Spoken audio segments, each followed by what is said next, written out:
Welcome to Crimson Guitars, welcome to my home studio, and welcome to episode 60 of Luthiers Question Time. This is the live streamed Q&A show that we do on the Crimson Guitars Extras channel once a week, Sunday evenings at 8 p.m. UK time.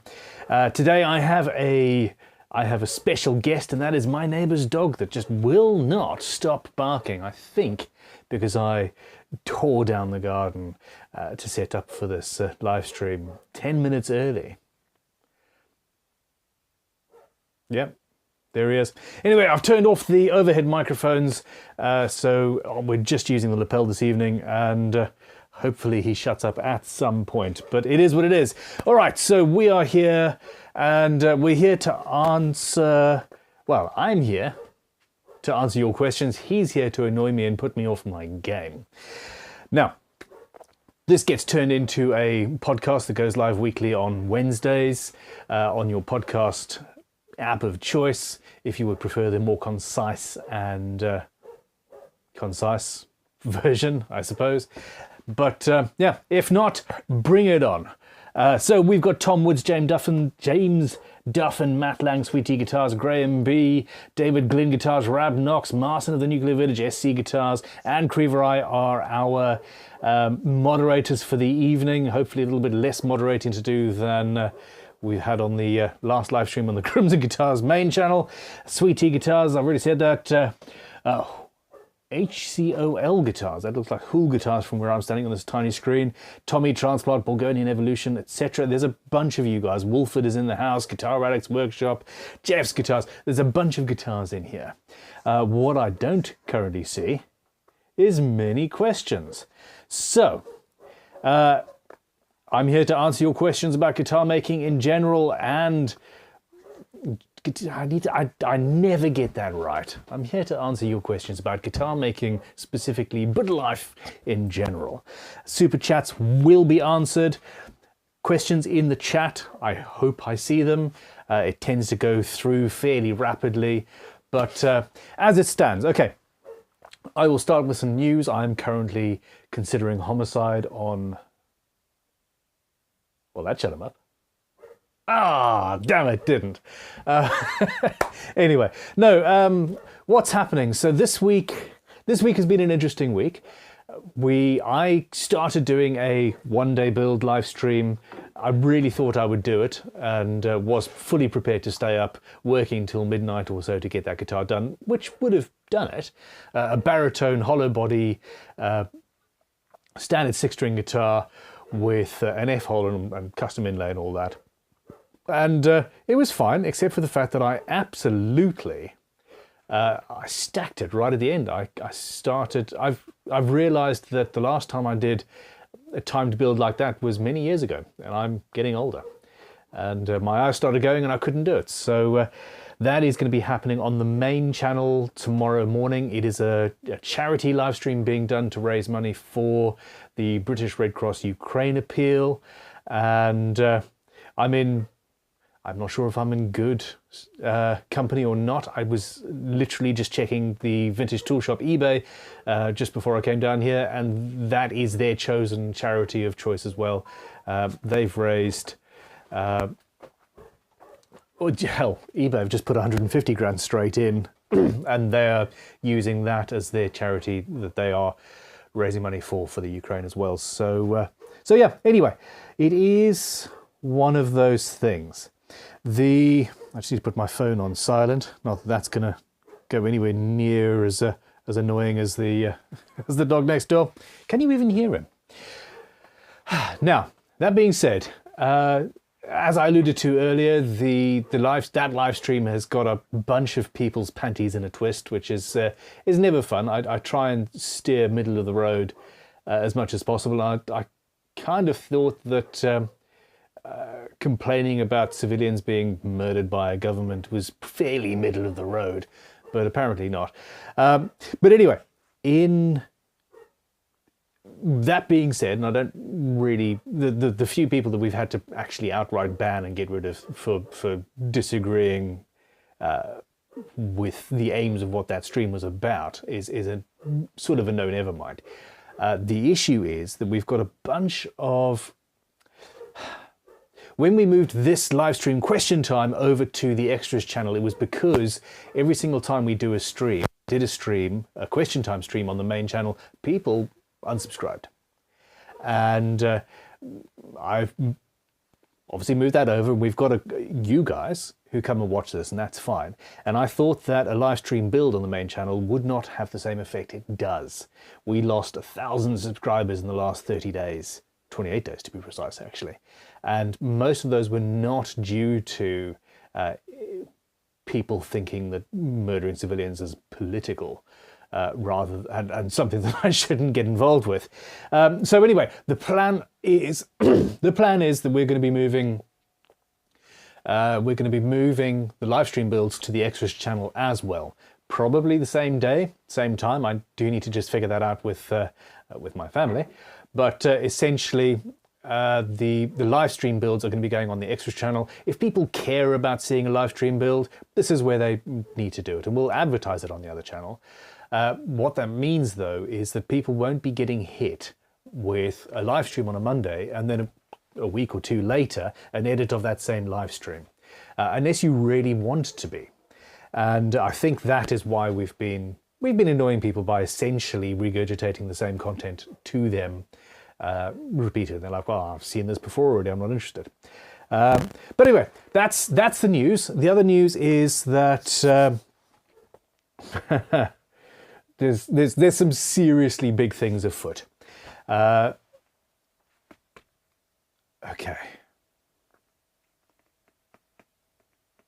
All right. I see there's a super chat I need to answer from V, and another question from Sweet Tea about planes. I will get to those in a second. Let's just get the housekeeping out of the way. So you all know that my long-term goal has always been to have a guitar building show on TV.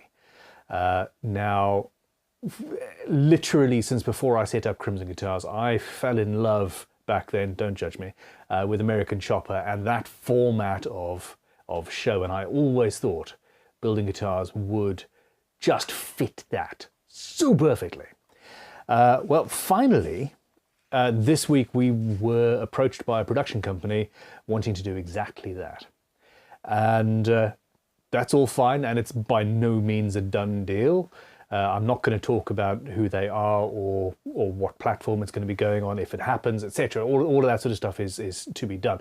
What is a problem is that we need to sort out the Crimson Guitars workshops before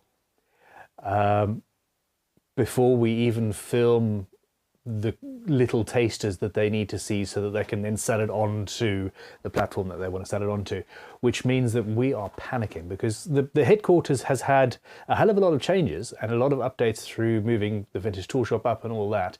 And it also messed up our making schedule with the tools. And on top of that, we had a couple of tool makers off ill for long times, and just pre-Christmas, somebody else decided to go and pursue a career as a musician. So we've just had problems. Now, what we're doing is we're calling for, and this is the first time I've mentioned it actually, if anybody is relatively local to Crimson and wants to come down and volunteer for a day or maybe two this following weekend, so well, next Saturday and Sunday, give us a shout. We want maybe 10 people to come down. We'll provide coffee, tea, beer, pizza, that sort of stuff. And we just want to beast through the process of building the new dream studio at headquarters. If that's you, give us a shout. I'm also looking for graffiti artists. I want to get some graffiti. I've wanted since I moved into that building to have a different bit of graffiti on every single door as you walk through the factory. I think that would be cool. Anyway, housekeeping over and done with. Let us crack on with some questions. First of all, Sweet Tea says, "Hi, Master." Far from it, but thank you. I've reconditioned 3 hand planes and sharpened every tool in my shop in the past 2 days, getting ready for the GGBO. Have you ever used cerex stones? I have not. I am currently I'm currently reading Chris Shaw's book on hand planes, which is still teaching me stuff. So he's the master. Cerex stones. So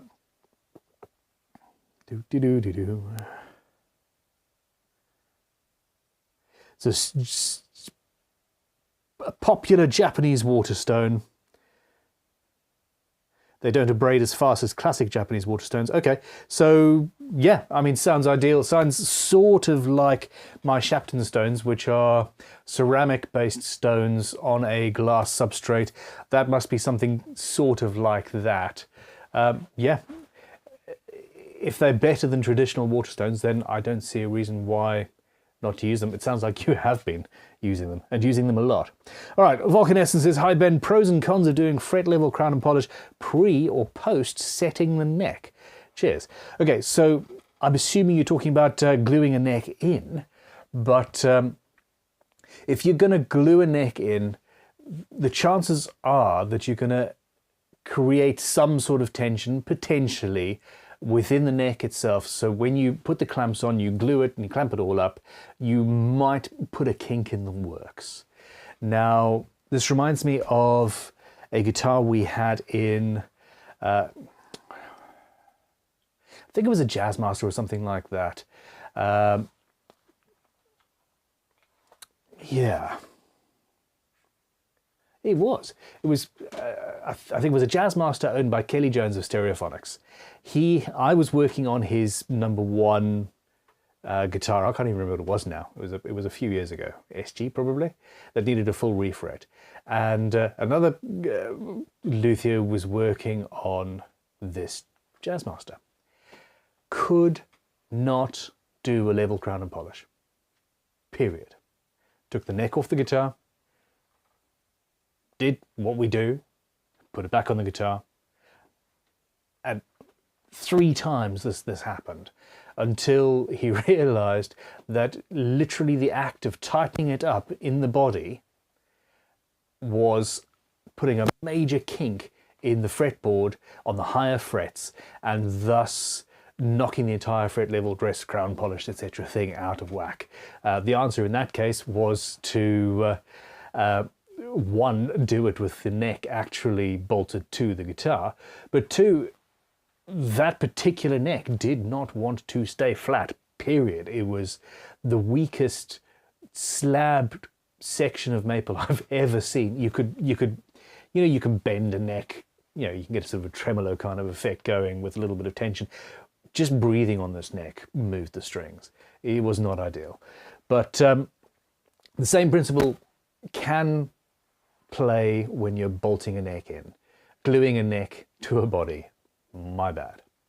So yeah, essentially glue it in first. That dog has finally shut up. Wow. Okay, beautiful. Vulcan is coming back in with another €5 super chat. Thank you very much. And says, hi Ben, I cherish the live streams, but I believe there is still a book in the making. Any updates on its ETH shares? All right, V. Yes. So not just one book. There's 3 or 4 that I have active plans on working on. 2 are currently being written. One is just a bog standard wiring book, which is predominantly diagrams and it should not take too long. The other really is very much all about guitar building, and it's something that I feel stupid that I haven't done, or haven't done more of. It is in progress. There's a chunk of work done on that. But there's just too much going on. And I never seem to be capable of setting aside the time required. I was literally talking about this last night or the night before with my wife, saying, okay, I need to just say, hey, this hour or this day or this hour every day needs to be writing. And because it is so stupid that we haven't got there. We're going to get there. Now, yeah. We'll see. We'll see. It's going to come together. Matt Lang saying cyanide, surely. Okay. Oh, I hate this computer, and I seem to have lost my mouse, which is really strange. But anyway, Lisa, how are you, Lisa?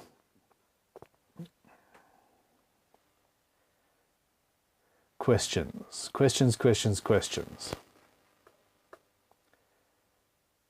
Okay, Paul Williams got the funds to build his first bass. Should I build a 6-string fretless or a 6-string fan fretted?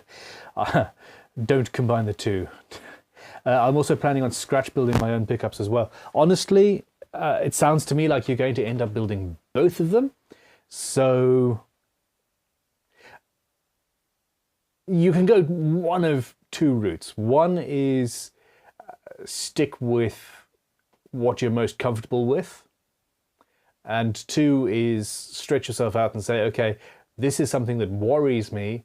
This is a particular skill that I haven't learned. Or, I mean, for example, with the fan fret, you are probably going to be hand cutting the fret slots. You might not be comfortable with hand cutting fret slots. So that would be the one that I would choose, because it's, pushing me out of my comfort zone a little bit, and therefore giving more opportunity for new knowledge. The other is probably the better route, which is building on the knowledge you already have, staying comfortable, so that by the time you get to the second one, you are closer. So, yeah. Ooh, look at that. The up and down buttons work just as well. That's good to know.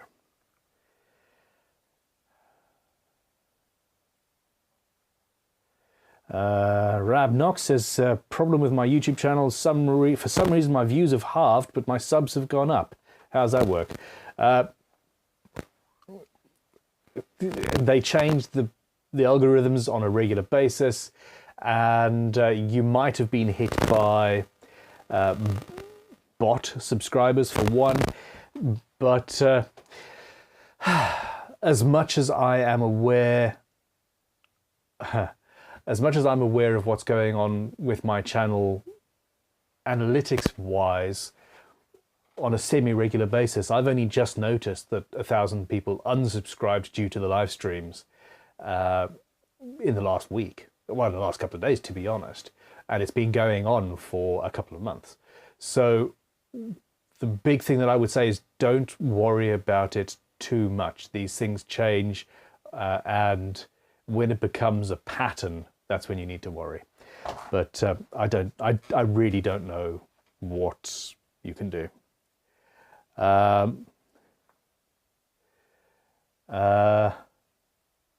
Sweet Tea Guitars says he was joking, man. I thought everybody would get a kick out of that, including you. About the Stones, I like the Stones, or the master bit. I do get a kick out of it. Come on, man. I follow your teachings best I can, but wood remains my master, and I its humble servant. Fair enough. Me too. Okay.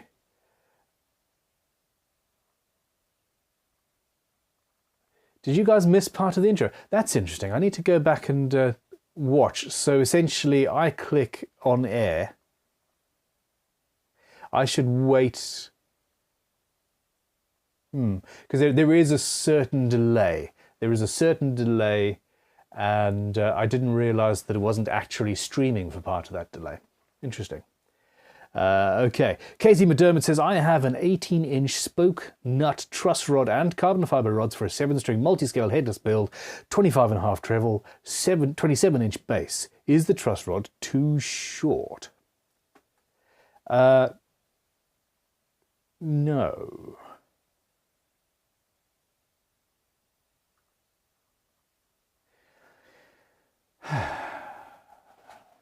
Inches.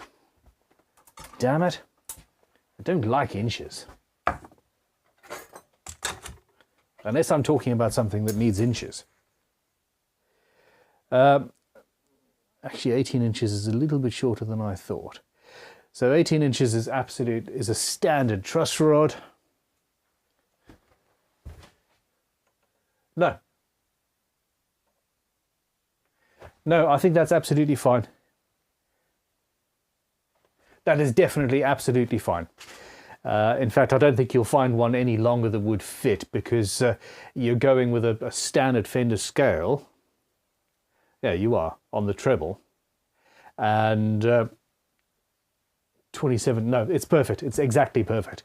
JS Trucking and Guitars, greetings, salutations. How are you? Good afternoon, Ben. How was your week? Not bad. Not bad.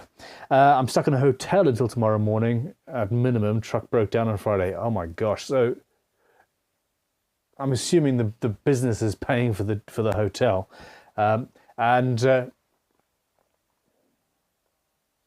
Until tomorrow at minimum. Well, I'm going to be doing a live stream guitar build if you fancy attending.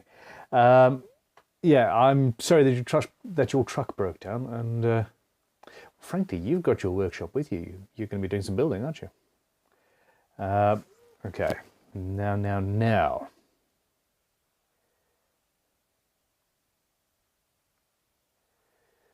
Lisa says, so what happened on the main channel then? Oh, just people. There's a lot of people unsubscribing because of getting a live stream and then watching an edited version of the live stream, and it's the same issue. Our audience in general don't want to see live streams. They want to see a 30 or a 40-minute guitar building video, which is fine. That's what I've been giving them for a decade or more, and I don't want to lose those subscribers, and it's where we are. It's all a great big experiment. So, yeah. Christian Turbo with a £5 super chat. Thank you very much, Christian. Says, hi Ben. When installing a hardtail bridge and positioning to the scale line, where should the saddles be positioned? All the way forward? Halfway? Halfway, and not only that. So you want to give yourself enough. Not quite halfway. Edging on a little bit further forward than halfway, for one, in general. But you want to put the bridge, if it's a tunematic style bridge, which it isn't, you push it further back, so you put it at an angle so that the base saddle is 2 millimeters behind the nominal scale length, and the treble E is actually bang on the scale length, or maybe even 1 millimeter shorter, and that gives you enough movement.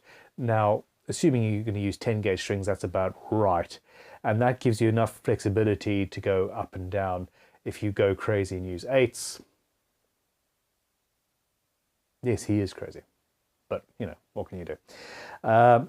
Or, you know, down to 13s, like, you know, I used to play with 13s, but anyway, okay. That's where we sit. Yeah, with a standard Strat style hardtail bridge, I would put the saddles just short of halfway back, and you should be okay. Now, I do have a bunch of questions here via that is an image. One very broken neck. Can be fixed, except it looks like the truss rod's also snapped in half. Wow. Okay, well that was distracting. Via Spike, he says, I said I was not making a neck through, and then I found this big chunk of maple. Plan changed. No, that is definitely not. Oh, there we go. Where is the question with regards to the broken neck, or is that?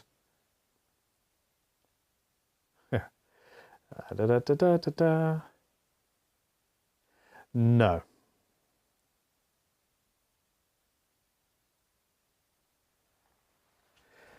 Okay, hold on. All right. All right, Max. There is a little bit of a gate on, which I can adjust.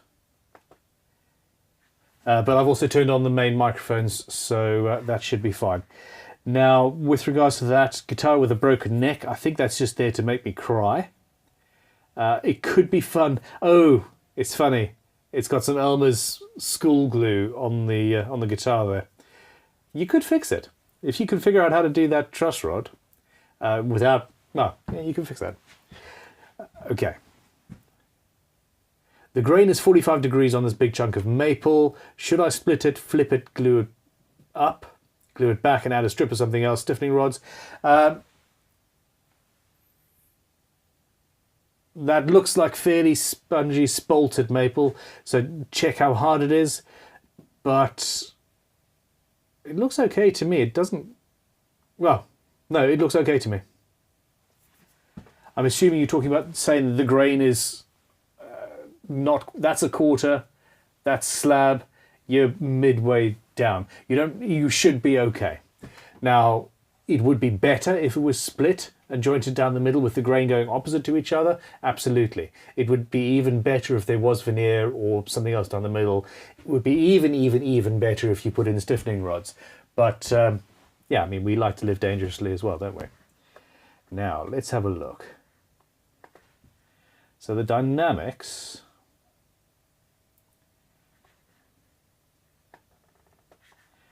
I don't know.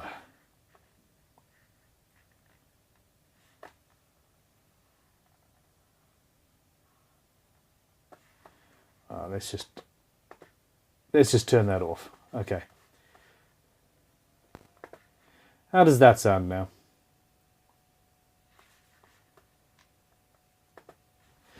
All right.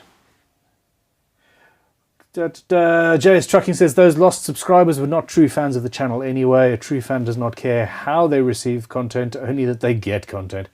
I think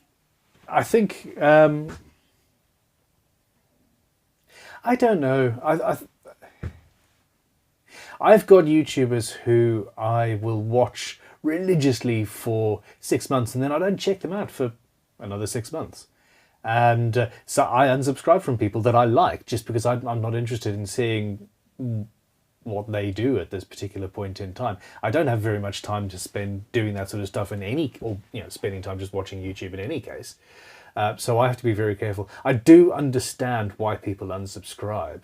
It's when you get 40 or 50 people unsubscribing every single time you put out a certain type of content that you're like, my people aren't interested in this, or only a subset of my people are interested in this. So, hey, I've got another channel. I'll use the other channel. Why not? Hell, I would love to have a watch channel. But I don't have the time or the energy, and I sort of feel a little bit conflicted about my watches in any case.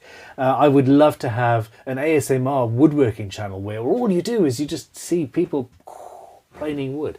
I'm going to do more videos visiting people's workshops and visiting guitar collections and things like that. If you've got a guitar collection and you're in the UK, give me a shout. Yeah.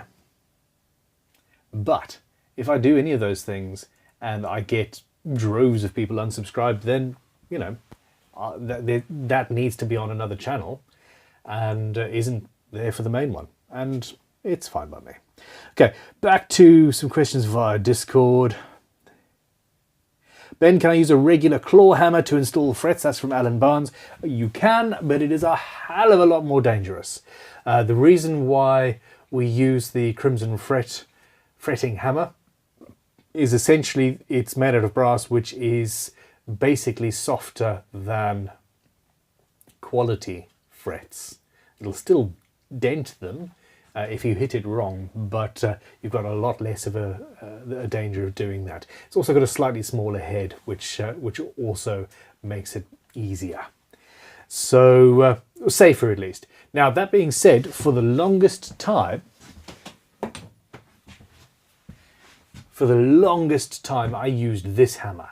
Now, it's not in the best of nick at the moment, but when I got it, it's a planishing hammer. It's for metal work.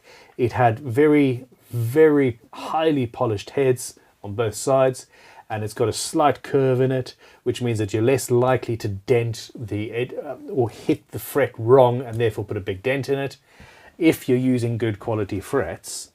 And I used this for a long time. I love this hammer. I do. Truly. However, one of these is better. Specifically the dead blow one. Now, Okay, Phoenix Custom Guitars sent a £10 super chat. Thank you very much. And that's a name that I'm not familiar with, so welcome to the stream. Unless you've commented every single stream before and I'm just being an arsehole and not remembering your name. But anyway. Just one for the Sunday Night Beer Fund. Thank you very, very much. I finally got a set of fish Brad Point bits. Many random holes have been drilled, followed by a girlish giggle. Satisfying. They are incredible, and yes. Yeah, these, you will see these. I've always been aware that you get what you pay for, and that specifically with drill bits, if you buy cheap, or worse yet, secondhand, you're probably going to end up crying quite a lot at some point due to that drill bit not doing what you want it to do. The thing that I wasn't expecting was that, and I'm going to make you cry at this point, I've got my fish. No, these aren't fish, these are Star M. What the hell? My bad. These are Star M. These are Famag. Fish are sort of halfway between in geometry and creation and how they actually work. I've got those, and I didn't think that I would need my Famag set here. I thought that this set of drills would be at Crimson. They're both center point bits, but they've got fundamentally different geometries and completely different uses. And it wouldn't surprise me. It wouldn't surprise me if I could find a use for a full set of the fish ones as well. But yeah, it is what it is. Rabbit hole. Okay, this is a question via SC Guitars. Oh, and I missed David Glynn. Okay, let's do SC Guitars first. GGBO advice, my Chinese kit has some pretty shoddy, cheap frets. What can you expect for £90, eh? Polish into oblivion to see if they are passable, or bite the bullet and do a full refret. Cheap fret wire will never suffice. You are much better off doing a refret. Heat the frets up with a soldering iron. That not only dislodges any potential glue, although cheap kit, I'm not expecting any glue. What it does is it loosens the fibers in the wood, and means that you're much less likely to chip the fretboard out as you're pulling the tang through it. So yeah, refret. Crimson now does, people have been shouting at me for it, Crimson does now have fret wire and truss rods on the website. So, and it's good quality stuff. David Glynn Guitars says, hey Ben, I bought some cheap planes. They are flat, but the blades are junk. Is there a good option to replace the blades? Is there a good option? Okay. You know when you walk into a supermarket and you've got an entire wall of toothpaste? It's not quite that bad. I personally really like Hock blades. Ron is a good egg. He is, in fact, if you're interested in sharpening, his book called The Perfect Edge is the book. Like, I wonder if there's an audiobook version of The Perfect Edge. I wonder if he'll let me make, oh my gosh, that's a whole other business. Would I be allowed to record the audio versions of all of my favourite woodworking books? Oh.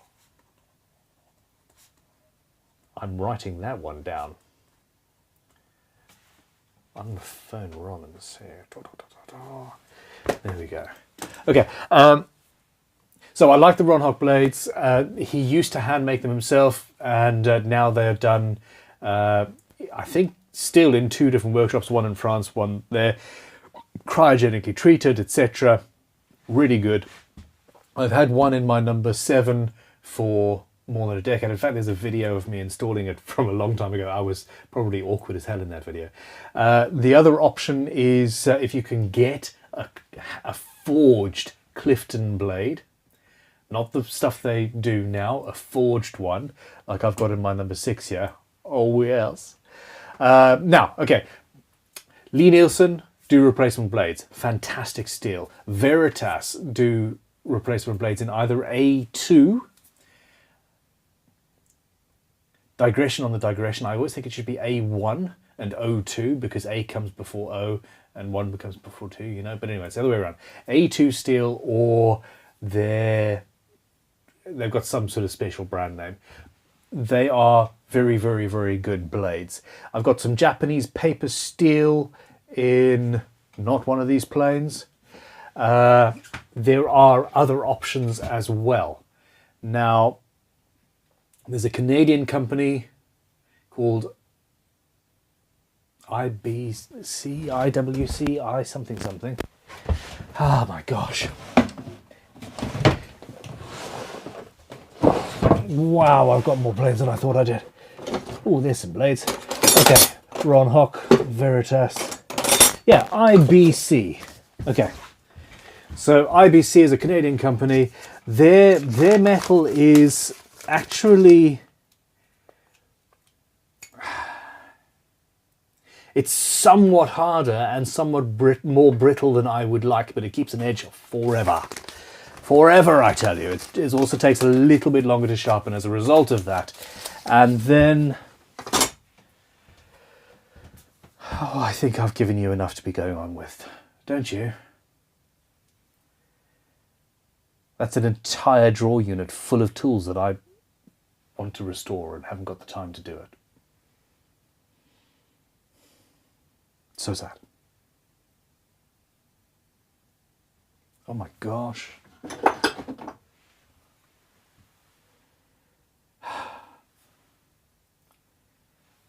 Cupid's bow, just the whole thing. Look at this beautiful, beautiful little plane.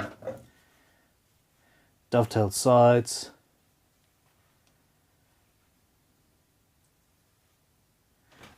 Okay. A digression, please forgive me. All right. So yeah, there's many options. Replacement blades tend to be about twice the thickness of standard vintage Stanley blades. This reduces chatter and vibration and all that. They also tend to be better quality steel and well worth doing. Do not forget the chip breaker. That is chip breaker, cap iron. Do not forget the cap iron. That also needs to be looked at and nice and flat and correct. There's a whole bunch of different things, but yeah, go for it. Okay, let's just finish through these. So yeah, that broken neck was from Spike as well.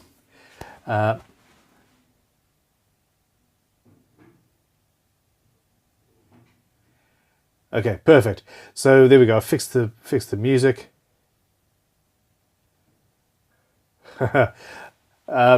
Max, I would take you up on that. It's something that I've always wanted to do. If I can actually get people to give me permission to read their books, and if there's a market for it, obviously it would be done through, you know, Audible or whatever. But anyway, now.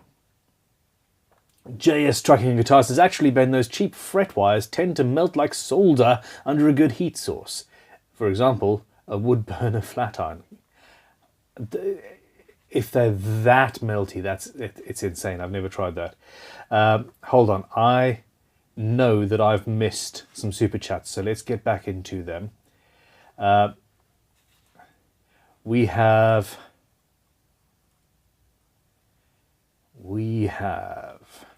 Paul needs skid today, so question in chat. Sorry, Ben. Hey, it's absolutely not a problem, Paul. I will keep my eye out for that. If you, yeah, I'll keep my eye out for that. And yeah, don't worry about it. Casey McDermott. Can you talk a little bit about what happens with GGBO on the 1st of April? I'm struggling getting a video ready alongside doing the build itself. So you don't have to have any content go live on April 1st. The initial worry When we had the public voting, I wanted to delay the first initial posts by anybody about the competition until then, to give people time to start, well, the exact problem that you've encountered, so that certain people who kind of jumped the gun, and there are some, would not have a head start with regards to the voting.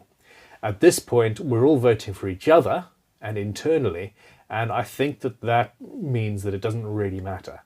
If you can have a video live, cool. If not, start within the mini social site that is there. Start posting photos of your builds. Start posting, I don't know. You don't even have to, well, you don't even have to post if you don't want to. It's honestly, this is supposed to be relaxing and chilled out and happy. You good? Okay.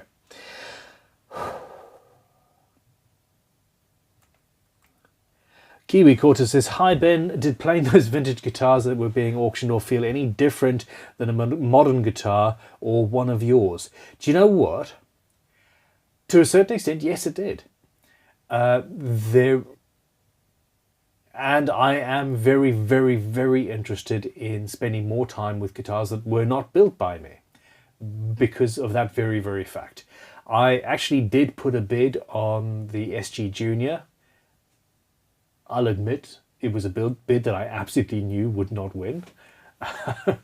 If I thought it might win, I would probably have reconsidered it. The guitar sounded great. It felt great. It had no weight to it. It had just resonance. And, The 59 ended up going for £136,000 plus auctioneer's estimates, so 170 grand. And were I a professional player, I would seriously consider, and had that much money, it sounded amazing. It felt amazing. Now, there is the fact, it's not a theory, there is the fact that with musical instruments, specifically acoustic instruments, but any instrument, being played, the act of playing it, the act of creating those vibrations through the wood fundamentally, physically changes the characteristics of the wood. Okay.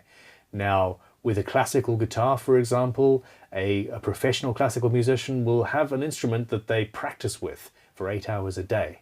They've got a different instrument that they play concerts with, and then he said gig with. Doesn't sound quite so good, does it? Only at a point does the one that they're practicing with, after 5 years or so, does that guitar start to sound, if it's been made properly, in the way that the player wants it to sound. Okay, so now I could take a piece of Western Red Cedar, for example, and immediately make a guitar after some practice, because I'm not great at acoustics, that sounds immediate and loud and a beautiful response and all that. But over time, that could actually die down. Top acoustic makers will make an instrument that's a little bit thicker than they actually want it. That the wood has to evolve into itself. And it's such a subtle thing from a builder's point of view, but it's very true. Now, I feel like the 59 Les Paul had the same sort of thing. It's been played and played and played and played and played. This was not sitting on a wall. It was living in a case under his bed. But it was being played constantly. And something's changed about it. The wood is particularly dry. It's just everything about it felt right. Now, is some of that placebo? Probably. Is a lot of it placebo? Probably. Do I give it a toss? Nah. It felt great. It sounded great. Once the amp was off and I wasn't actually thinking about what I was playing, because that was, I am not a player. The trick for me is trying to get a guitar that feels like that straight out of the factory at Crimson. If I can do that, it's a license to print money. So there we go. Divergent guitars. I'm planning my GGBO Entry semi-hollow 30.2 inch bass. That's very specific. A 30.2-inch base 6 through deck. Cool. 9mm thick flamed black maple front and back, hard maple core between them. How thin can I go with maple chamber walls? Is short grain an issue? Short grain is an issue. In general, it might be strong enough, and it might be strong enough forever and you never have an issue. But if it's dropped in exactly the wrong way, you could be absolutely screwed. I've had this happen to me in the past. Delicate, beautiful, delicate, lovely. 2 months with the customer, shit. I dropped my coffee mug on the guitar and it's just fallen straight through the side.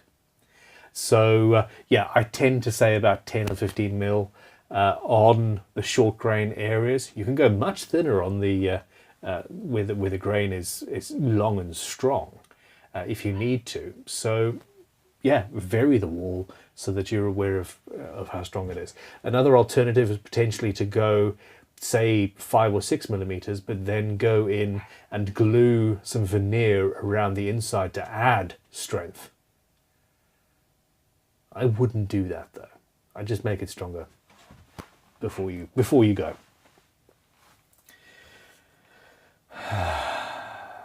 ADHD Spike. Have Cherry to laminate the neck. Sent you and Tom an email last week. Know you're busy, but could maybe one reply Tuesday. We will. I actually thought that I had gone through all of the emails. I'll have a look. Sweet Tea Guitars is coming with $20. Says for Ukraine. Thank you. That's going to require me remembering that you've done that. Hold on. Sweet Tea. Ukraine. $20. Okay. Peace and love is the message. Free thinking should be celebrated. Thoughts on a center joint in a laminated neck? Absolutely no problem whatsoever. People tend not to do it, and I don't know why. Tradition. No, let's not start singing. I'm having a canicide, surely, from Matt Lang. I got it. Not cyanide, canicide. Righty.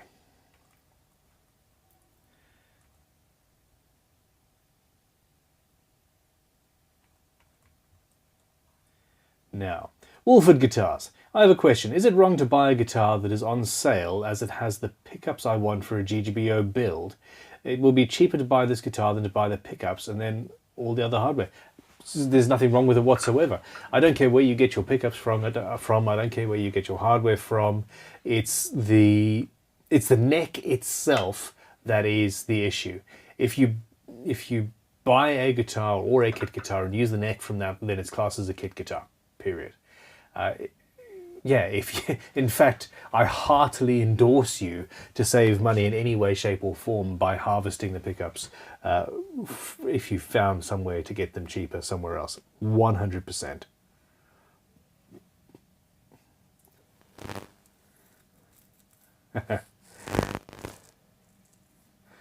All right. Thank you, Stephen. Yeah. It is what it is. It is definitely what it is. Okay. Okay, Paul needs. I just managed to get a hold of a Stanley number 4. The sole seems to be a Type 15 dating from 1931-32. Has made in England behind the frog, as does the iron. That sounds cool. Yeah, I mean, you absolutely can't go wrong unless it's physically damaged with the older Stanleys. Beautiful. Now, number 4, if you find a 4.5 or a 5.5 with H written on it, then yeah. Hold on. Since we've gone into these drawers, we might as well go into the drawers. Oh my gosh.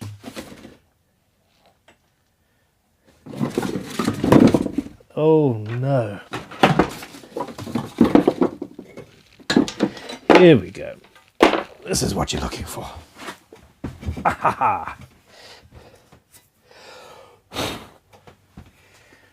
Standard 5.5.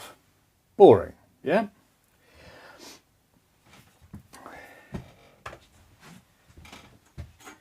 Only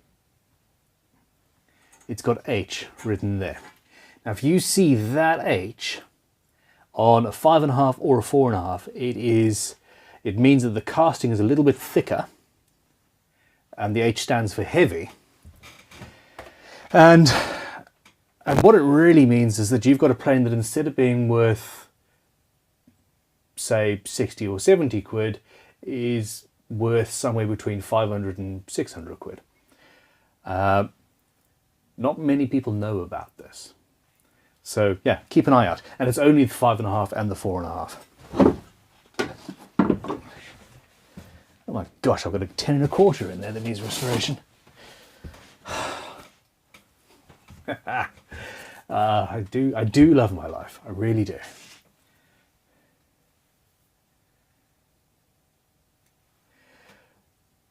Okay. Okay, there we go. So that's good. Bulgarian Evolution says, I'm going to restore my 1986 Washburn Randy Rhodes 11V. I have managed to get a really close match on the OG paint. What would be the best type auto paint to have mixed to redo it with? Pretty much any auto paint, to be honest. Anything that's made to go in the automotive trade, it's all fairly homogeneous, and it does what we expect. It's the lacquer on top of it that is generally the worry. Now, I use a very, very high solids polyurethane. But there's various... Yeah. I'm not an expert in it, but you want something that's particularly hard. I'm not happy with the finish on Jasmine's guitar, because the lacquer that we had in at the time was actually relatively low solids, and it's not curing in the way that I want a guitar to cure, basically. It's a difficult question. Vulcan Essence says, hi Ben, the flamed top on my SRP kit has some tiny holes in it by means of wood figure. Okay, so that's an SRP kit. That's basically a PRS style, modified since PRS sent us that cease and desist kit. Tiny holes by means of the wood figure. So you've got an open pore. So the flame maple has some open pores in it. Could you send me some photos to guild@crimsonguitars.com? Because, yeah, I'd like to see that. What's the best way to fill these for high gloss finish? Basically, dust and white glue is probably the best bet. It does depend on how big the holes are, which is why I want a photo. If it's just an open pore, then you won't really need to do anything, to be honest. If it's bigger holes, then it shouldn't have been sent out. If it's an actual problem with, well, yeah. Send me photos, please. I would appreciate that. guild@crimsonguitars.com. Now, if they're small, just a little bit of dust mixed with a little bit of maple dust, mixed with white glue and forced in there with a spatula or something like that, sanded back, will do absolutely fine. Do not use, I repeat, do not use super glue. If you're going to stain it, it's an SRP kit, you're probably going to stain it. The super glue will inhibit the stain and create patchy, blotchy weirdness that you don't want. White glue, 100%. James Duffin says he loved Monday's live stream. Don't let the trolls get at you. I mostly don't. But it's not just the political nature of the stream. It's the fact that streams in general people don't like, or some people don't like. Paul Needs, the tote looks changed. It's brown plastic. The knob is possibly rosewood. Worth having. It was pretty cheap and doesn't need any renovation. No, it's absolutely fine. So you can change the tote if you want. Absolutely no worries. There have been plastic. When did they make them? Probably 90s. The knob is probably rosewood. Yeah. So yeah, just find a new handle or make a new handle, and you'll be sorted. But if it's functional and works, then I've got no problem. Yeah, go for it. Just use it.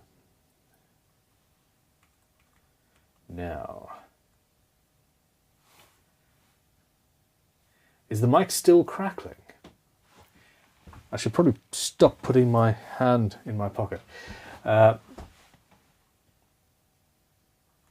Graham B says, questions and observations. I bet your sister has seen enough of your podcast to build a guitar, so the challenge is in. I really do think that she could build a guitar without much, if any, help if she wanted to. She is a particularly talented sculptress in any case.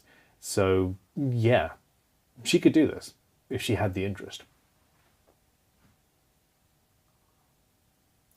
Paul Williams, how come you never seem to make a guitar using a scarf joint? I have a plethora of wood and I just generally don't need to. However, I did in the hand tool only build, I think. Yes, haha, hand tool only build. I did do a scarf joint on this neck because of exactly that question. It's just something that I tend not to do. I think scarf joints are probably better from a structural point of view and from an ecological point of view, wasting less wood. I don't particularly like the look of them most times, but there we go. JS Trucking and Guitars has come in with another super chat. Thank you very much, and says, how long was it before you realized that you couldn't finish it in one day? I started driving after the 5-hour mark and lost signal. It was about hour 9 where I started doing the inlay, and I was cutting out a piece of metal, and something that never causes me any issue was an issue. I had to physically move my head back about 5 or 6 inches so that it was in focus. I have very, very good eyesight. I don't have an issue focusing. And at that point I realized that I was just far too tired. And there is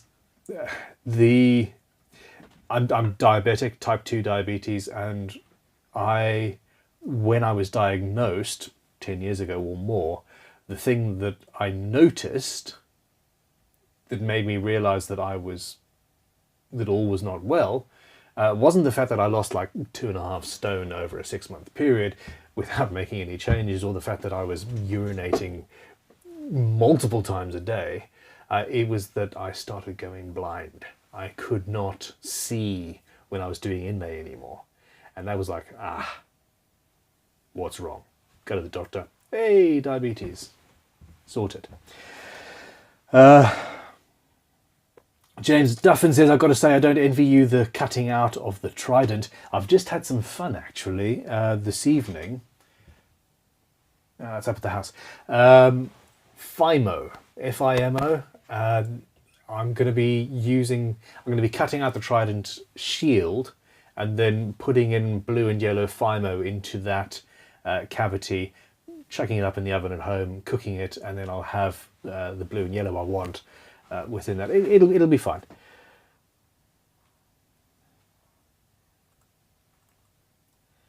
Now.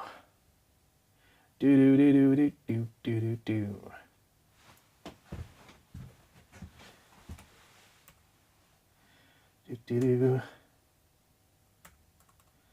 Matt Lang.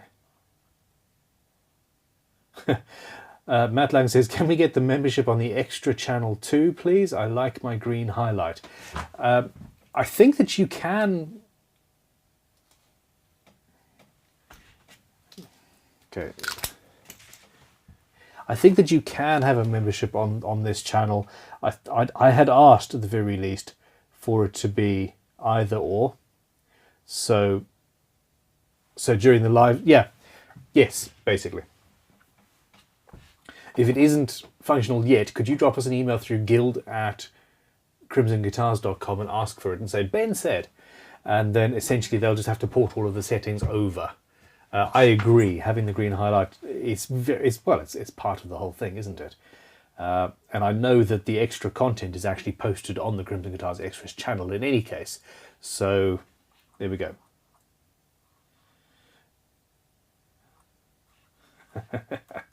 You real sage. Big things afoot? Ben, you should see a doctor about that. As I've just said, I don't tend to notice there's a problem until it's a big problem.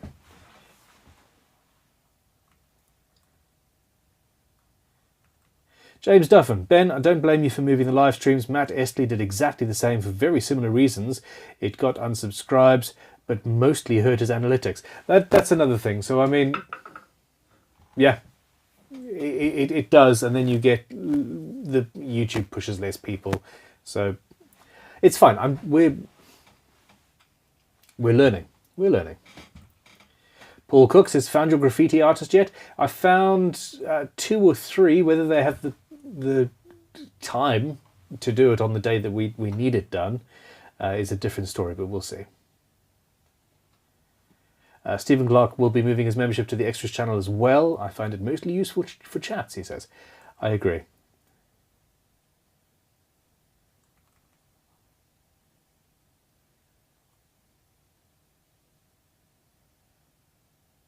Anthony Cunliffe wished I lived closer. This was, yeah. So I'm at the stage in the chat where I was obviously talking about coming down and painting the workshop. JS Trucking says, unfortunately, the join button is not available on the Extras channel yet. Okay. Okay, I need to...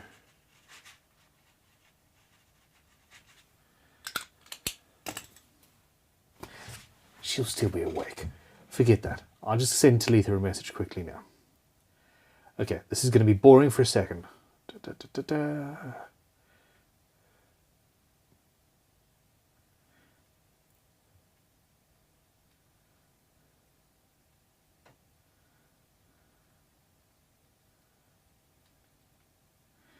Okay. I'm making typos because I'm typing fast.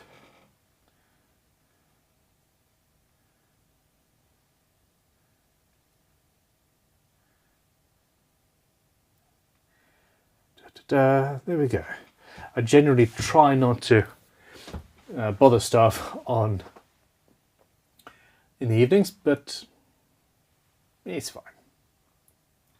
Matt Lang says, Mother's Day, otherwise I'd be there. Come on the Saturday.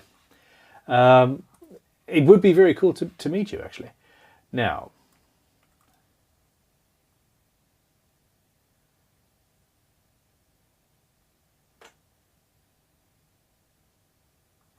Bill, cool. Bill says, just to let you know, I asked about the filing of the mouth of my Stanley No. 4 plane to fit a thicker iron. I did it and it turned out brilliantly. And he then followed that by 3 exclamation points, which makes me happy. Fantastic. I'm glad, yeah, I'm glad that worked. Mr. D20 says, hi, been working on my first body blank. I have my shape sketched on paper. What are the proper steps to take next? So you got it on paper, you need to transfer it over. You could just put the paper on top of the wood, line up the center lines properly, and then poke through and then redraw it onto the wood. You could glue the paper direct onto the wood if you don't mind losing the paper, and then just cut straight through it. Make a template. There's, at this point, the realities bifurcate in so many different ways that it's hard to say. But it depends on what tools you're using. The initial stage, though, is either, if you're going to be using a sander like the Trident oscillating belt spindle sander thing, the TPTTTT something, then you don't need a router and a template. If you're using a router and a template, you need to make the template. So, yeah. Sirdar Carven says, Ben, you were thinking about a video series where you learn how to make pickups. What about that? That is something that is happening. Now, can I read my writing? Pickup, making series. We are in the process of setting up a pickup making course at Crimson Guitars. In the Luthiers school, we are going to be buying a bunch of winders. We've got a guest pickup winder, one of the best in the UK, if not the best in the UK, coming down to do a couple of week-long courses twice a year. We will also be doing shorter weekend courses, classes, I suppose you would say. During that process, I will be taking the class and I will be learning and I'll be doing a video. So it's going to be really cool. Volcan Essen says, Ben, SRP kit again, what are the pitfalls installing a 2-point tremolo bridge, especially drilling the posts and the procedure until nut adjustment on a fresh kit build? The photo's been... The photo's been sent. I really need to get that email set up on my phone. It was on my old phone and I still haven't done that. Procrastination much? I'll look at that email later. You do need to be nice and square and precise. So just measure, measure, measure, measure, and then measure again. Use a good quality drill bit, preferably if you've got it in a pillar drill. Now I don't use a pillar drill when I'm drilling bridge posts most of the time. I have had quite a bit of practice. If you haven't, a pillar drill would be absolutely ideal. Yeah, basically make sure that the holes are exactly where they're supposed to be. Make sure they're exactly the right size, i.e. a little bit smaller than the post that's going in, 2/3 of a millimeter. And it all should go swimmingly. The big unit. How the devil are you, sir? Hi, Ben. If I were going to come over from the States for a 2-week course, what's the best airport to fly into over there? I have no clue. It's probably going to be Gatwick, and then you would catch the train from there to the Dorchester station. Now, Julie, who's the person who arranges the accommodation for most of our students, tends to also organise, if necessary, transport and stuff like that. At the very least, she answers this sort of question multiple times every week. She has an amazing mind and is like far more organised than I will ever be. And yeah, has everything sorted. So yeah, get in touch with Ricky at crimsonguitars.com. I think it's through shop at crimsonguitars.com, and he will put you in touch with her for any major questions like that. Ricky is also on top of the game for that matter. I'm looking forward to meeting you though. Okay.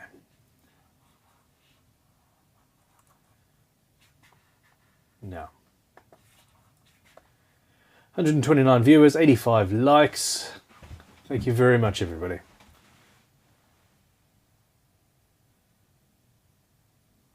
Stephen Clark says, I have eyes like Adam Savage. I wear glasses all the time, but when I'm doing close-up work, I take them off.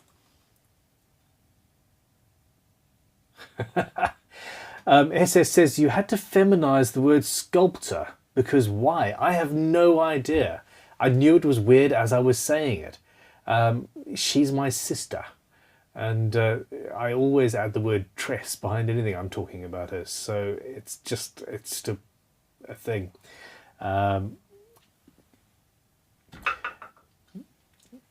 Yeah. Stephen Clark, you're getting old, mate. It's almost time for some readers. Yeah, at some point I'm probably going to end up having to wear glasses, but hey, it is what it is. Tia Buxton. Hey Tia. When it comes to acoustic guitars, how thick should the top, sides and back be? Are the thicknesses uniform? Haha. Okay. Asking the right questions. First of all,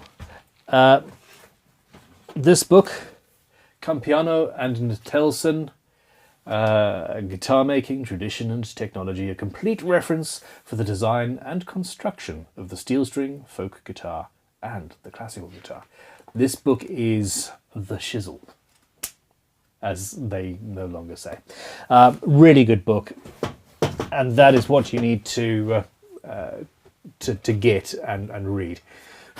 The problem is it really depends on the timber that you're using. A Western red cedar top can be thicker, but will be louder and more resonant. A Sitka spruce top can be thinner, but it depends on the grain. If you've got a particularly expensive, slow-grown alpine spruce top where the grain is uniform and super thin, then super narrow, close together, then you can go thinner. But when it's further apart, or it's thin and then it starts going further apart, it needs to be a bit thicker. Sides generally 2 millimeters, but again, depends on the material you're using. I can't answer it. I can't answer that question.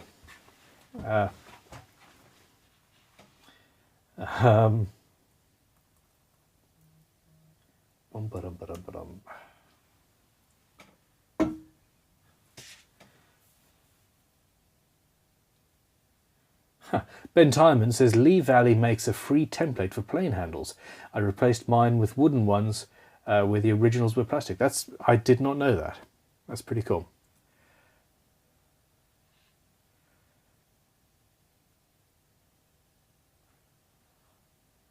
Okay, hold on. Where are we? There are some questions here in the Discord. Franz Truta says, hi Ben, I'm not sure what route to go with regarding the fold-over saddle bridge. Can I keep it straight as drawn or install it skew? Okay, so this is one of those bridges. And yeah, it's basically treated like a Tune-o-matic in my opinion.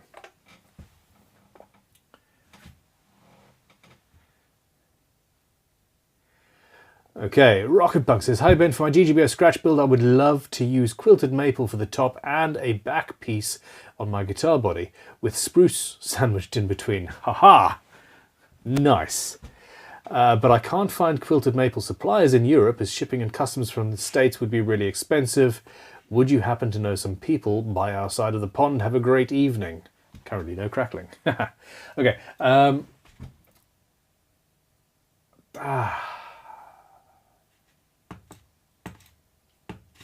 Drop us an email, shop@crimsonguitars.com. I have got a supplier's name on the tip of my tongue. Say, Ben sent me from the live stream. Said you can help me get some quilted maple.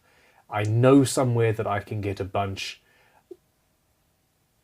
I just need to remember. It's that sort of an evening. There we go. I should be able to help you out. No worries. Okay, Stephen will be coming on the pickup winding course. Ricky says he can stay at his if he likes. Okay.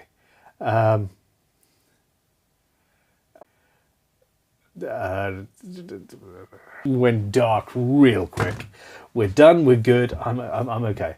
I missed a few super chats here, I think. JS Trucking says, good luck when it comes time for glasses. It's going to be difficult to find a pair that matches the tattoos. I'll custom make them. Vulcan says, hey Ben, do you have a Mr. Miyagi way of teaching how to guide your crowning file? My marker lines seldom are straight, or sometimes I roll over the line. Okay, so really, if you're struggling with it, the triangular file has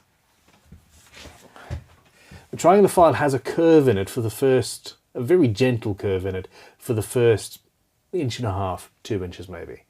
If you're struggling, start after that curve is pretty much finished. You don't have to start where it's curved. In fact, if you want, you could even grab an angle grinder and chop that off. The other thing is, I am not rolling my file ever. Ever, ever, ever. I set the angle. The amount of times I've hit that wedding ring. I set the angle and I just go straight. I'm not rolling, I'm not moving, I'm not changing. I go straight. I'm trying to create a flat-sided pyramid. Now, if I've got particularly big frets and I want to bisect that curve, it's the same as when we're carving the neck. I'll have my pyramid, it's got a flat top, and then I change the angle and just take a pass off there. The curving comes in the finishing stage. Now, I'm starting to use the new finer triangular files to do that, but I used to use a fret end finishing file to put the curves in. Go slow, go careful, and just concentrate on keeping the file absolutely static, and you'll be okay. I'm not sure if that qualified as a Mr. Miyagi style way of teaching, but hey, there we go. Alrighty, alrighty, alrighty.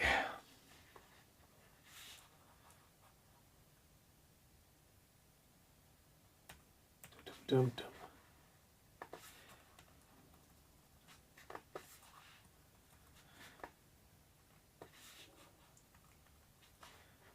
Come on, I hate this computer so much.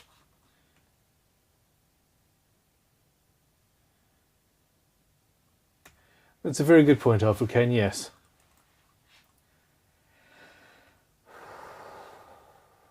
Now,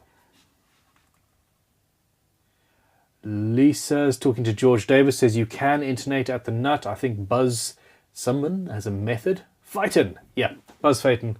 The Buzz Phaeton system, it does work, but I still don't think that a guitar should be perfectly in tune, which is what that does. It's nowhere near as bad as the wiggly frets one. I've got an honest to goodness issue remembering the name of that system.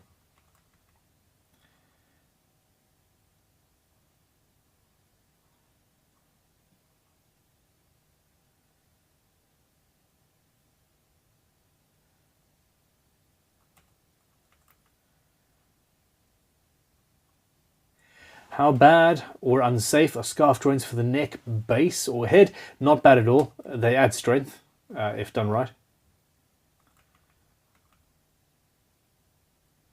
Okay.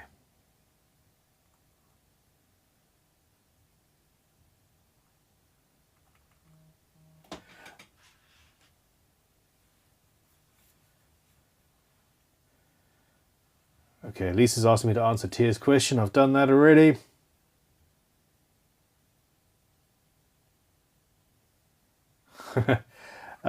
Max is asking where my fancy new computer is. I bought that computer so I could do the live streams. It's horrendously overspec'd for the task, and since I'm now doing live stream builds as opposed to just streaming here, and have replaced the computer side with the Atom Mini Pro, which means I don't actually need a computer to do the streaming. Turns out that I didn't need to have a very expensive computer in a dusty, dangerous workshop. So I've got a Lenovo ThinkPad here, which is, you know, refurbished and cheap and deals with everything I need, but I don't care about it. Yeah. Anyway, I care about your computer, I do. It's fine.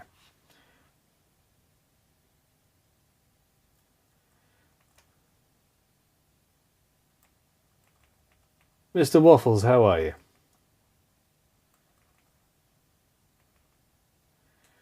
Okay.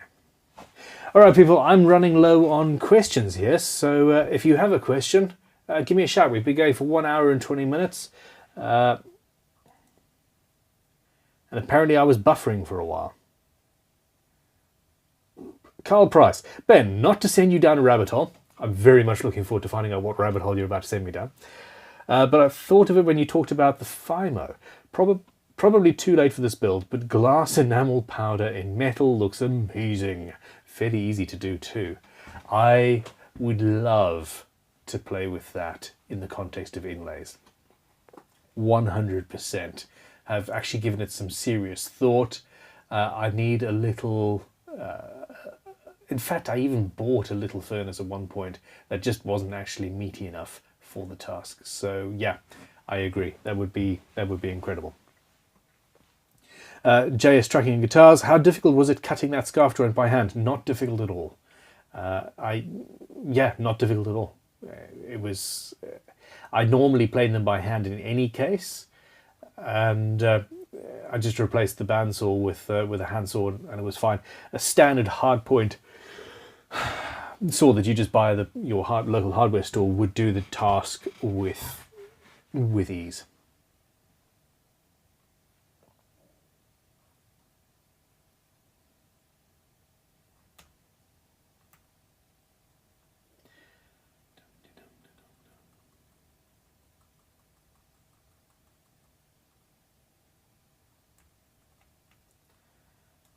Okay. Wiggly frets make a guitar sound odd. Oddly in tune, yes. Okay.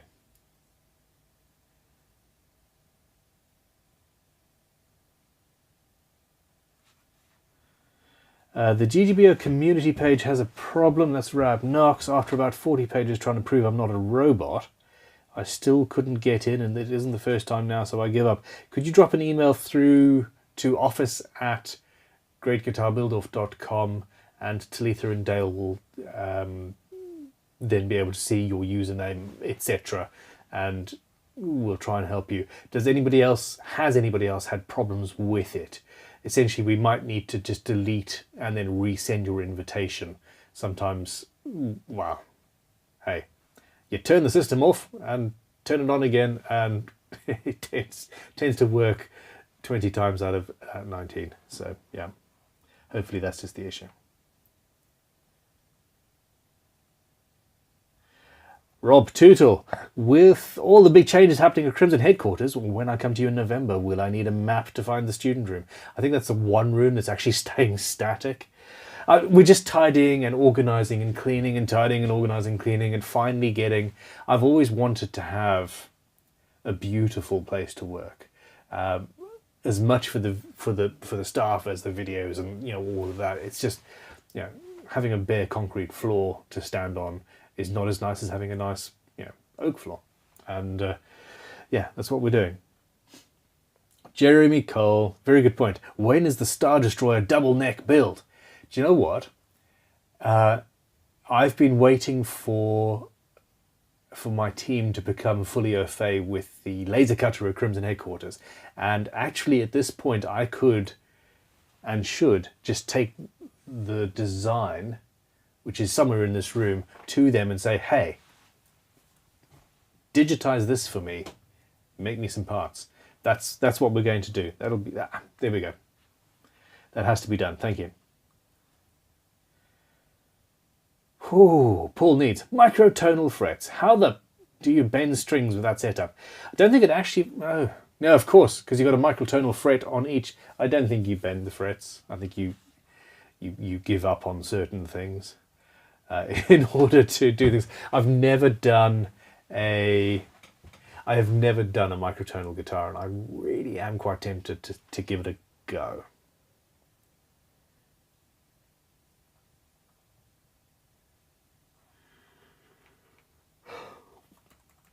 Oh my gosh, I'm knackered.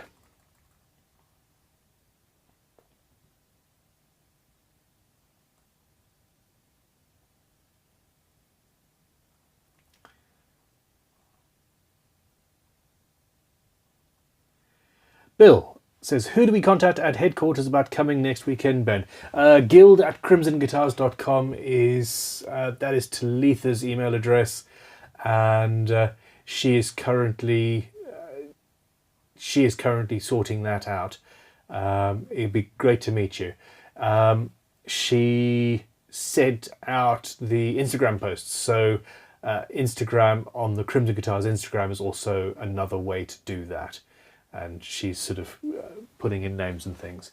It's going to be a very cool day. We're going to be filming the process, having a bit of a laugh, and yeah, laying some floors and moving some benches and painting some walls and figuring stuff out. It's going to be cool.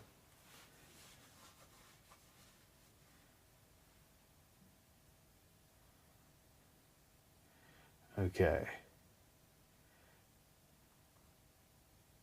C. Jacobs Woods in the States for quilted maple. Sweetie Guitars is sending me some quilted maple from them.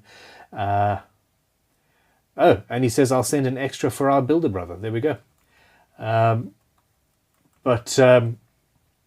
Yeah. Sweetie, you are far too kind. Okay, Mark Ellis says I had the invitation, but it only takes me to a blank page. I've emailed, so I'll wait till it's picked up. Thank you, Mark. Rab has already emailed a couple of times and no answer yet. We should be normalizing there.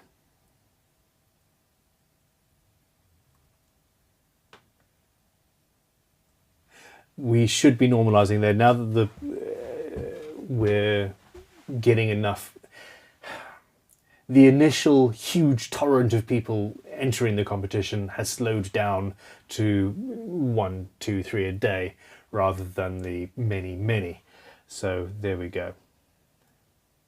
Beth McKellar says it's Talitha. Sorry, I'm Liz Dexit. I like it. You did misspell her name, but it's the prettiest misspelling of her name I've ever seen, so that's fine. Is Talitha with you tomorrow? Talitha will be here for about an hour. I particularly enjoy working with my wife, so most of the day will be Tanya, and Talitha will be here while Tanya goes off and picks up the kids and that about lunchtime. But she'll be here for a bit. Okay, so first of all, Graham B says, yes, but what is the question? Here I am, brain the size of a planet, and all they ask me to do is park cars. That was in the restaurant at the end of the universe. Fantastic book.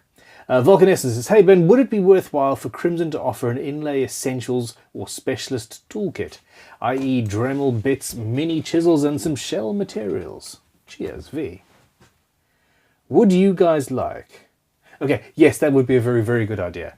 I have got, I've been going through different saws and testing different blades as well at headquarters. We've got those sorted now. We do have some shell on the website and inlay materials and things like that, and that is something else. We have also okay, new product time. Actually, 2 new product times. Why not? We've also been finalizing the new chisels. Inlay chisels have always been a problem. The ones sold by Hosco just suck. The ones that I used to make were incredible, but we lost money on every single one. Which is not a good way to be in business. Now, on the inlay front, we are offering now templates for one. And if you're thinking, those look a little bit too big, then you're exactly right. We are also now about to start selling, in fact, it might even be available already, a router thing for your Dremel, a router base for your Dremel, with a guide bush. And essentially with the right sized router bit in there, you're easily able to route out the inlays of your choice, and you don't need to have that much skill. This is something that it's the same principle that we use for routing our bodies and all that jazz, and I can't believe that nobody has ever thought to make this for luthiers. So, well, we have. And on top of that, we are also going to be adding to the website one-to-one size templates cut in acrylic like this, where you can say, hey, standard trapezoid inlays, standard rectangular inlays, shark fin inlays, etc. I have spent far more hours than I care to think wasting my time trying to draw shapes that are standard and standardized across the guitar world, and that's going to be on the website. If it isn't already on the website, it'll be on there soon. And then something else is this is a side dot marking jig. The amount of time that we spend playing around, marking them out by hand, etc. Whereas this just goes up and it's a 2mm bit, boom, boom, boom, boom, boom. My bradawl goes through, and it just simplifies and speeds up the whole process. So there we go.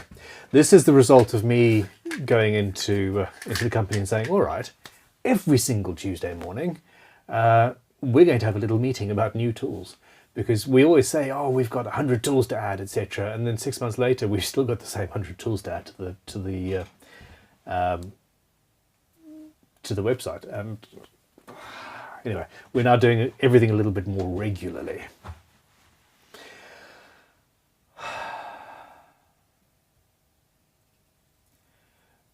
Okay, JS Trucking Guitars did my suggestion on asking at Nerdforge to do the walls in your office. They did an amazing mural on their office walls. I haven't seen any of the messages yet, but if they're local, yeah, I mean, we'll get in touch. Now, I'm just making sure I haven't missed. Okay, cool. I think I'm up to date at this stage.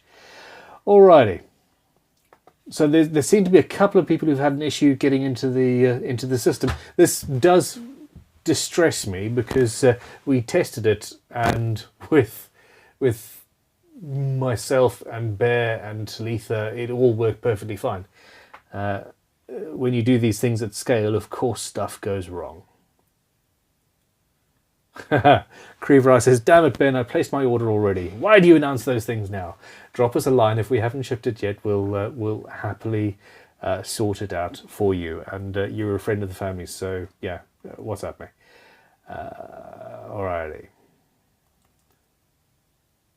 Paul Needs says he still can't find fretwire on the Crimson site search. That's weird. They have had to do some stuff with the... because we brought the Vintage Tool Shop in, I think they've tried to sort out the search so that it doesn't show Vintage Tool Shop stuff, just Crimson, but that might have killed that. If not, I've been lied to. Lied to, I tell you, and the Fretwire isn't live, but it really, really should be. It should be in the parts and supplies section. I still need to... Well, there's still a lot of work to do on the website. George Davis says, I watched a PRS factory video on frets and they don't use fret dressing files or crowning files. What are your thoughts on that? They use a Plek machine, don't they? If I'm not mistaken. If not, send me the link to that particular video to stream at crimsonguitars.com. I will happily watch it and hopefully learn something.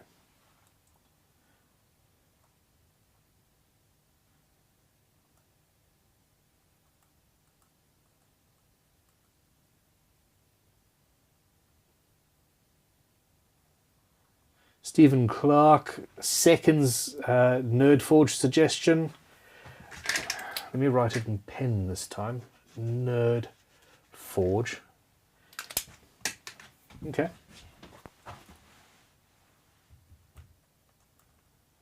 Alrighty.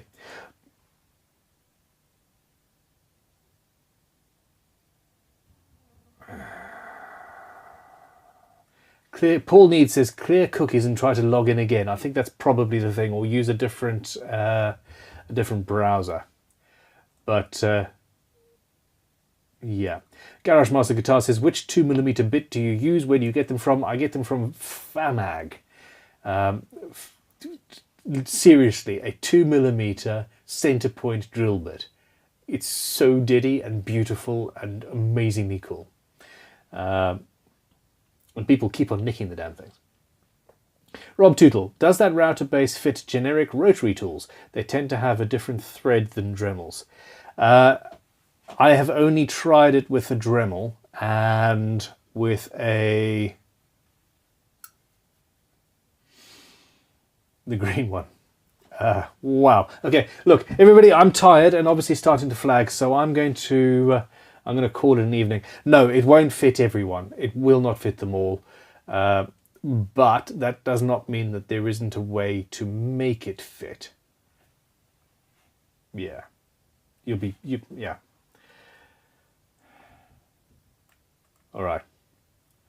Now, this is your chance. If you have any more questions, hit me up right now. We're going to give it a shout. Oh, George Davis says, no, they level the frets, then just use sandpaper over the top. That is how I used to get...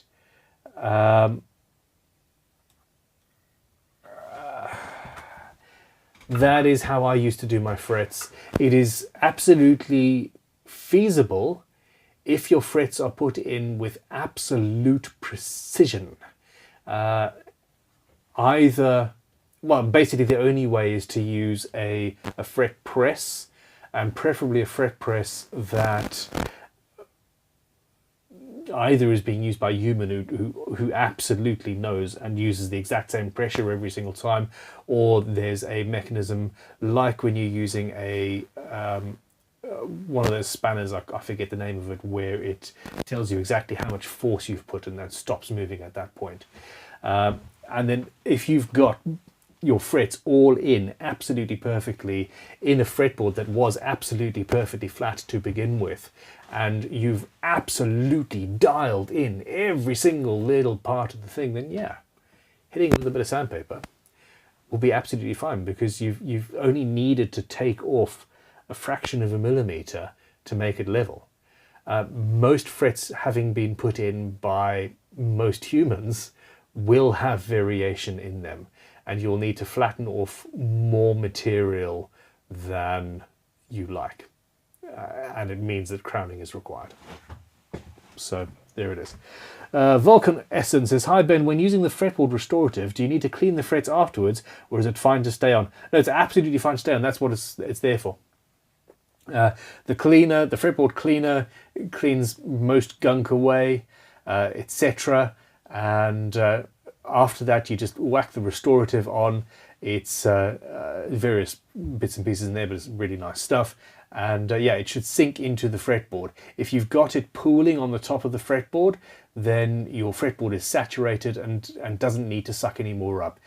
Wipe that excess away, yes, but you don't need to clean off what you've got in the fretboard. It's supposed to be there and nourishing the wood. And that's it. Sweet Tea Guitar says, I missed his last super chat. Oh, I did as well. You've got quilt on the way. This is obviously Sweet Tea Guitar says, I'll toss in an extra set for the builder who asked for it. He can get it from you. I'm all for helping. I really do appreciate it, Sweet Tea. I thought that I'd read that before, because I think I read a similar thing that you'd said in the other chat. But yeah, you are far too kind, and yeah, we all appreciate it. You are a ray of light.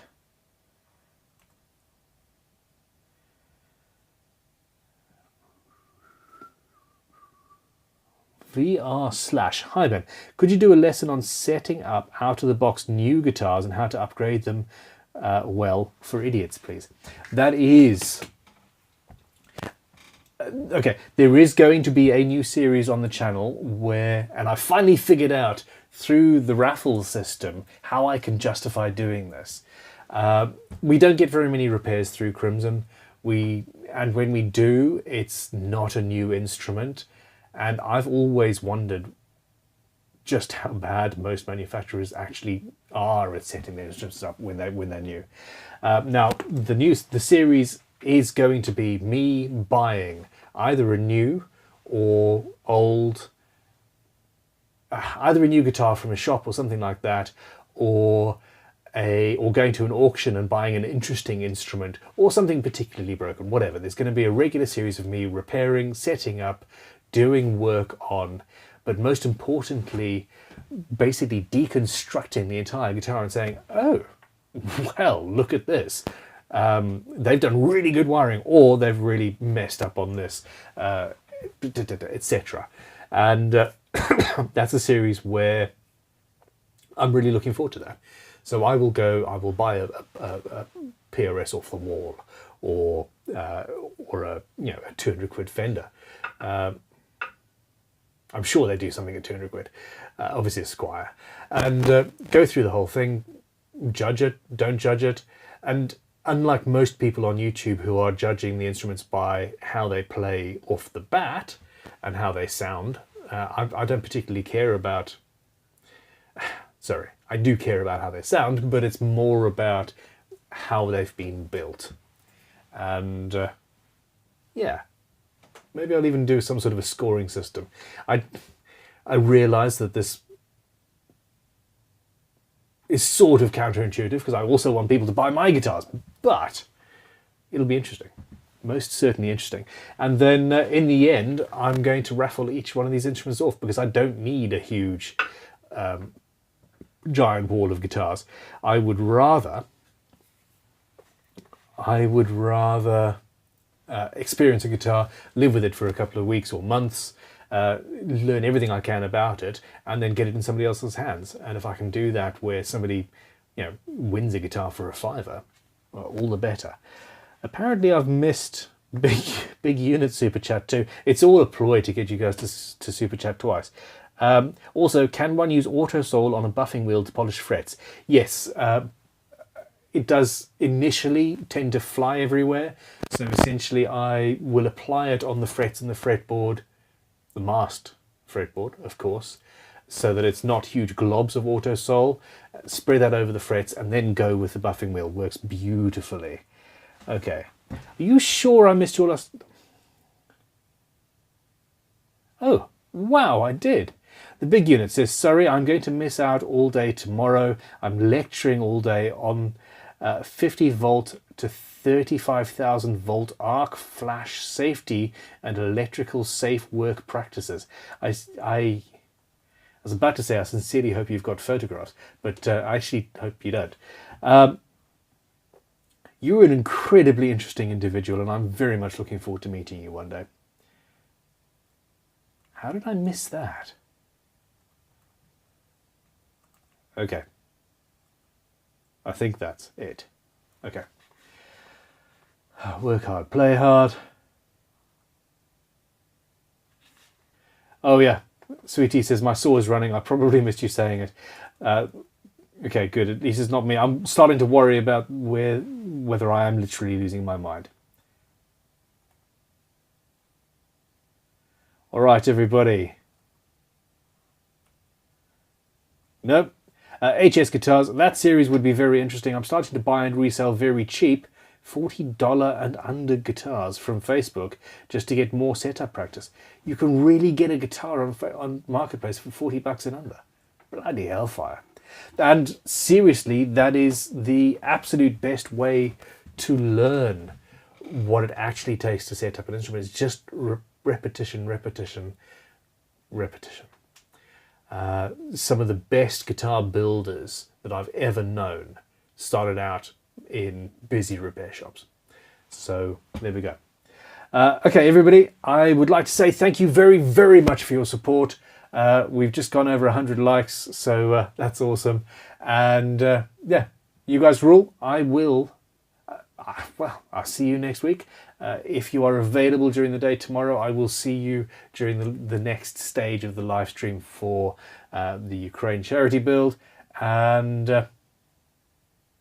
yeah, I'm looking forward to getting another guitar build. It's insane. I have absolutely... It feels like I've built more guitars this year so far than I built in the entirety of last year. I think I might actually have done. Somebody let me know. Paul Needs quickly says, I still like the idea of a 2 to 5 minute Mr. Miyagi videos on the minutiae of various aspects with demo, like you did on fret shaping. I agree. 5 minute guitar building. would be what we'd call that, something along those lines. All right, everybody. Mesh Black 23, would you rather bee or wasp? Bee. Although wasps eat mosquitoes, so them too. Everybody, have fun. I will see you on the flip side. Stay well.